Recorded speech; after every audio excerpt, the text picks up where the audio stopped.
Hello, love! Happy holidays! This is Eve Christoph, your Love Life coach. Welcome home to Eve's Eden. So, this is Love Life with Eve, and I want to tell you about sexy money that gets you laid. Okay, so let's be really upfront about this right away. First thing to understand is that money never gets you laid. Never. It's not the thing that gets you laid. If it does, it means that she's probably desperate or enslaved, and that's a bad thing. Okay? But the way you deal with money, the way you play with money, and the woman definitely has a huge impact on whether you get laid. All right, so let's look at it. Just, I'll give you a couple of hints that are super, super powerful. First thing, what do we have here? My client said something amazing this week. He said, I love it when I pay you for these coaching sessions, because he said, I see how it makes you more powerful. And when you are powerful, you're more happy and you're more sexy to me because I see you powerful and happy. And then you feel more powerful, and so then you're more sexy when you're powerful. He put it all together for me. I was like, yes, that's it. You empower the woman and she starts feeling sexy. You empower her dreams, you give her money for what she needs, and bam, she feels lovable and powerful and honored and taken care of, and she's powerful and she's more free. So you don't get to pay for buy her loyalty or her freedom from her. You actually give her money to make her more free and lessen your control. Okay, so get that straight. It's not to control her. It's to make her more out of your control, which is where her wild feminine essence exists, is out of range of the guy getting to grab and have as he wants on his terms, because her sexuality is on her terms.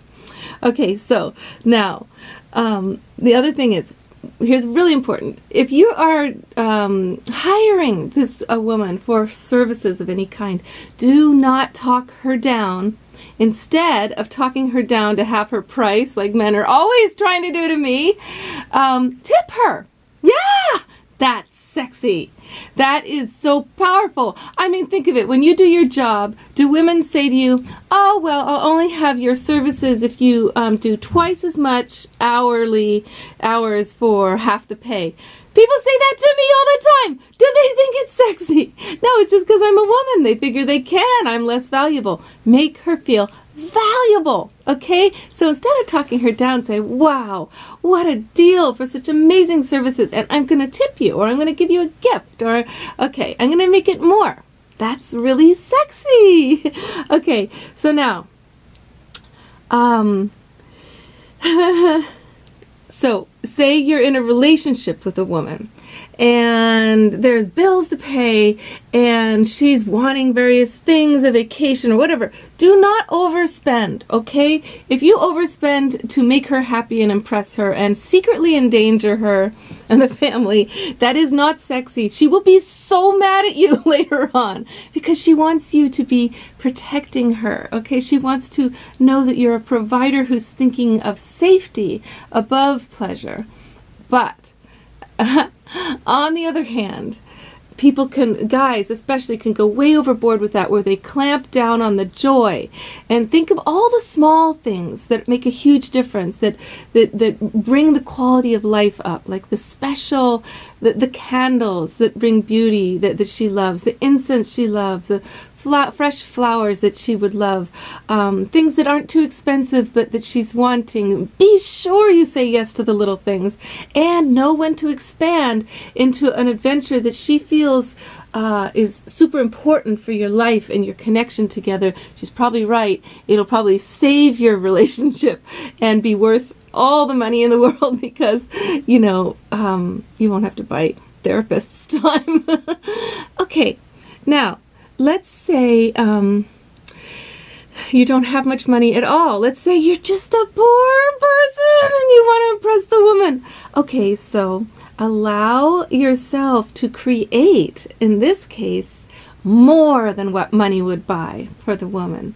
And that's about time, how you spend your time with her, atmosphere and ritual and sacred attention you give her, and full presence with no distractions. This is worth so much more than anything else to her. So you can come across as a god on a week when you have no cash.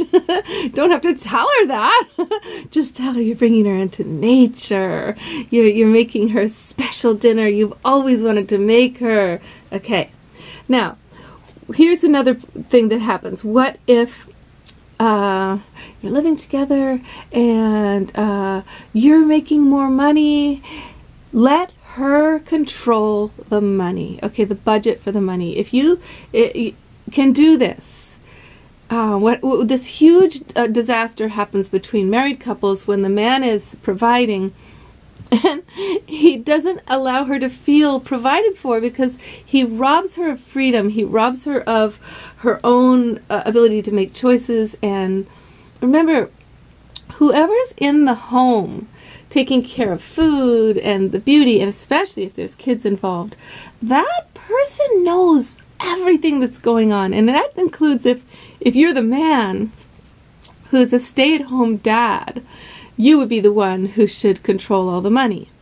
Whoever's the stay-at-home parent or the stay-at-home person, if they tend to feel helpless, they tend to feel unempowered because they're not out in the world touching the money. And the idea that the person earning the dollars, it's being all theirs, is really an ill concept, because there's no one to make money for if there's no one in the home. There's no meaning in life, and all that energy of homemaking and cleaning, especially childcare, it's what brings context to the existence on earth. Okay, so it's our money. Talk about your salary as our money. Give her control over the budget. This is super sexy. This makes a woman feel incredibly hot for you, okay? Then she's in touch with how you're providing. She feels it. And she can care for herself. She can get a beauty appointment. She can get the pomades she needs to look gorgeous. If she has to ask you, can I have a little cash? Like I used to have to ask one person who was supporting me at one point, I need a hair clip. I couldn't even buy a hair clip. My hair looked like crap because I needed, help with little teeny things that were too embarrassing to ask for. So, okay, now, this is the thing. Guys tend to think that, hey, I'm making money, so that should be enough. That should show I love you. I go to work every day. It does not work that way for girls. No, not for women. Nope. Because, darling, you have to... I always say you have to. Oh, sorry. It's an addictive phrase. You don't have to anything. Sorry. But it would be nice if, it'd be so nice if you could really feel how when you go to work, you're doing it for yourself. You wouldn't be a man without doing your work. You wouldn't want to be on the planet. You go to work for yourself. And whether a woman was there or not, you would be going to work. That's how you empower yourself. That's how you're connected to the world. That's how you reach your goals. So that's not